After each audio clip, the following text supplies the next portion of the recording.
اگر اس سال کا بھی رمضان دیکھنا ہمارے مقدر میں ہے تو میرے عزیزو، کسی بڑے مہمان کے آنے کی تیاریاں گھر میں پہلے سے ہونے لگتی ہیں۔ جب آپ کو بتا دیا جائے کہ سال بھر بعد آپ کے رشتہ دار کوئی گھر آنے والے ہیں تو ظاہر سی بات ہے آپ اپنے گھر کو ٹھیک ٹھاک کرنا شروع کرتے ہیں اور پھر سامان سلیقے سے لگانے کی کوششوں میں جٹ جاتے ہیں۔ اگر کوئی آپ کا عزیز آدمی آ رہا ہو تو اس کے لیے تیاریاں الگ سے ہوتی ہیں۔ ہو سکتا ہے گھر کی پینٹنگ بھی ہو جائے، گھر کی جو بے ترتیب چیزیں ہیں اسے سلیقے سے لگا دیا جائے، پھر کھانے پینے کے انتظامات بھی کیے جاتے ہیں کہ وہ مہمان آئے تو اس کے لیے ہم پہلے کیا پیش کریں گے، کمرہ متعین کر دیتے ہیں کہ کہاں رہے گا۔ تو یہ ہمارے عزیز مہمانوں کے ساتھ ہم یہ کرتے ہیں۔ تو جب امت مسلمہ کو یہ بتا دیا جائے کہ تمہاری زندگی میں جو رمضان آتا ہے وہ اللہ کی طرف سے مہمان ہوتا ہے، اللہ کا مہمان، اسے ضیف الرحمان کہا جاتا ہے، رحمان کا مہمان، وہ جب ہمارے گھروں پر آئے تو ظاہر سی بات ہے ہمیں پھر اپنے تمام قواعد، اپنے تمام ضوابط اور اپنی زندگی کے ساری بھی ترتیب چیزوں کو ٹھیک کرنے کی ضرورت ہوتی ہے۔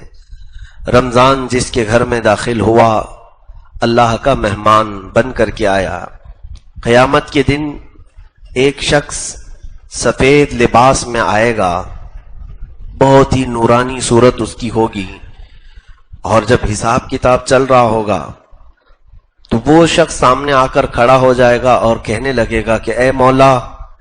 تو اس کی بخشش نہ فرما، اس کو تو جنت نہ عطا کر۔ تو وہ رب ذوالجلال کے حضور جب احتجاج کرے گا، اللہ رب العزت اس سے پوچھے گا کہ اس کے خلاف تو کیوں کھڑا ہے؟ تو وہ کہے گا کہ مولا میں اس کے گھر مہمان بن کر کے گیا تھا، لیکن اس نے میری کوئی خاطر مدارات نہیں کی، میرے ساتھ نہ محبت کا سلوک کیا، نہ مجھے اس نے کچھ پوچھا۔ تو بندہ کہے گا کہ اے بندے تو جھوٹ تو نہیں بول رہا ہے، پوری زندگی میں کبھی میں نے تجھے اپنے گھر آتے دیکھا تو نہیں، کبھی میں نے دیکھا نہیں کہ تو مہمان بن کر میرے گھر آیا تھا، تو ہے کون جو میرے خلاف مقدمہ کیا ہے؟ تو اللہ رب العزت خود فرمائے گا اے بندے یہ جھوٹ نہیں بولتا، یہ ماہ رمضان ہے، آج اسے شکل دی گئی ہے، یہ خوبصورت حسین نوجوان کی شکل میں جو آج آیا ہے یہ میری طرف سے تیرے گھر بھیجا جاتا تھا ہر سال، اور اس نے تیرے خلاف آج مقدمہ کیا۔ قسم رب ذوالجلال کی، جس کے خلاف قرآن اور رمضان آ گئے وہ جنت میں کبھی جا نہیں سکے گا، بلکہ فرمایا گیا کہ جنت کی خوشبو بھی اسے قریب سے نہیں گزاری جائے گی۔ میرے عزیزو، رمضان اور قرآن جس کے مقابل میں آ گئے، جس کے خلاف مقدمہ کر گئے تو پھر اس کے لیے ٹھکانہ دوزخی بننا ہے۔ اس لیے کبھی بھی رمضان کی بے حرمتی نہ ہونے پائے۔ اب آپ پوچھیں اس رمضان سے جب قیامت کے دن وہ ہمارے خلاف مقدمہ کرے گا کہ اگر تو اللہ کا مہمان بن کر میرے گھر میں آتا تھا تو میں نے تیری کیا بے عزتی کی، میں نے تیرے ساتھ کیا برا سلوک کیا، آج تو اللہ کی بارگاہ میں میرے خلاف جو مقدمہ کیا ہے میں نے کون سا تیرے ساتھ برا سلوک کیا تھا؟ رمضان جواب دے گا کہ اے بندے جب تیرے گھر تیرے رشتہ داروں میں سے کوئی مہمان بن کر آتا ہے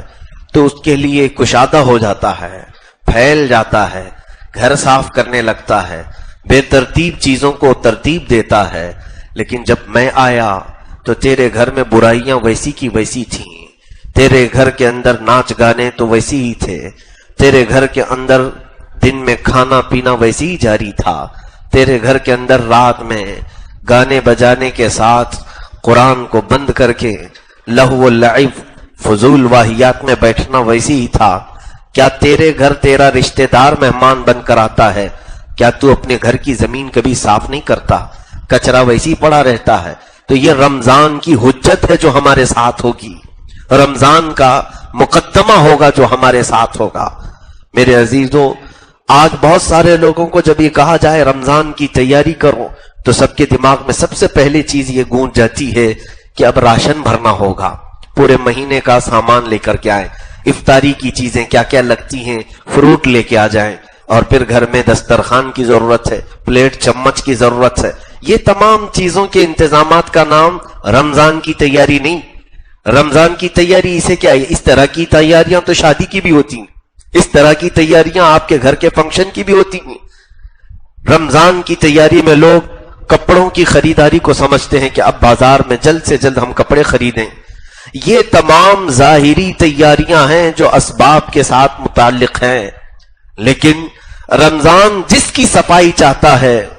وہ تمہارے آنکھوں کی صفائی ہے، تمہارے دلوں کی صفائی ہے، تمہارے زبان کی صفائی ہے، تمہارے ہاتھ و پیر کی صفائی ہے، تمہارے گھر کے ماحول کی صفائی ہے۔